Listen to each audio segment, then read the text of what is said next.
Се тестираат нови 7 сомнителни случаи на коронавирус, од кои 3 во Дебар, 2 преку Центарот за јавно здравје во Штип и 2 на инфективната клиника во Скопје, кои патувале во Германија и во Австрија. Состојбата на 18 пациенти кои веќе се заболени со коронавирусот е непроменета.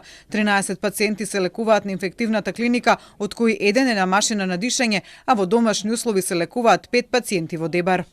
Кризната состојба во Дебар и Центар Жупа се спроведува добро, сите органи, тела, сите институции работат добро и координирано, нема некој проблем, луѓето се мирни, комплетно сваќаат што се случува, се придржуваат до мерките, немало никакво констатација за нарушување на јавниот ред и мир.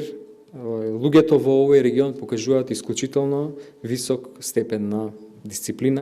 Министерот за здравство информираше дека во текот на денот јутре ќе се спроведе тестирање на повеќе луѓе во Дебар и Центар Жупа за кои што не е сигурно дека биле во контакт со заболени или со сомнителни на коронавирус, која бројка може да достигне и до 80 лица, како една форма на скрининг на овој регион согласно светските искуства. Тој информираше дека се воведува и нова мерка за телефонска психолошка поддршка на граѓани и ранливи групи во соработка со клиниката за психијатрија. Психолошка поддршка на родители на деца на предучилишна и училишна возраст, понатаму психолошка поддршка на возрастни лица во самоизолација и психолошка поддршка на граѓаните на општина Дебар и Центар Жупа во соработка со болницата во Дебар. Подготвен е список на лекари, 200 анестезиолози, 440 медицински сестри, кои по потреба ќе ротираат по институциите каде тоа ќе биде потребно, доколку има многу случаи на приклучени на респиратор.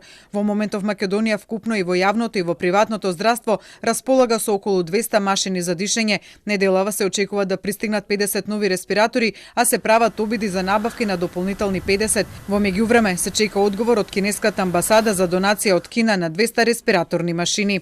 Инаку владата денеска донесе одлука да се ослободат од работа и родителите на деца со цистична фиброза. Министерот за здравство денеска повторно ги повика граѓаните да седат дома, да не се излегува без посебна потреба и да се самоорганизираат за влегување во маркетите и да не се создава голема турканица, бидејќи, како што рече Филипче, тој е единствен начин да се стави крај на ширењето на вирусот.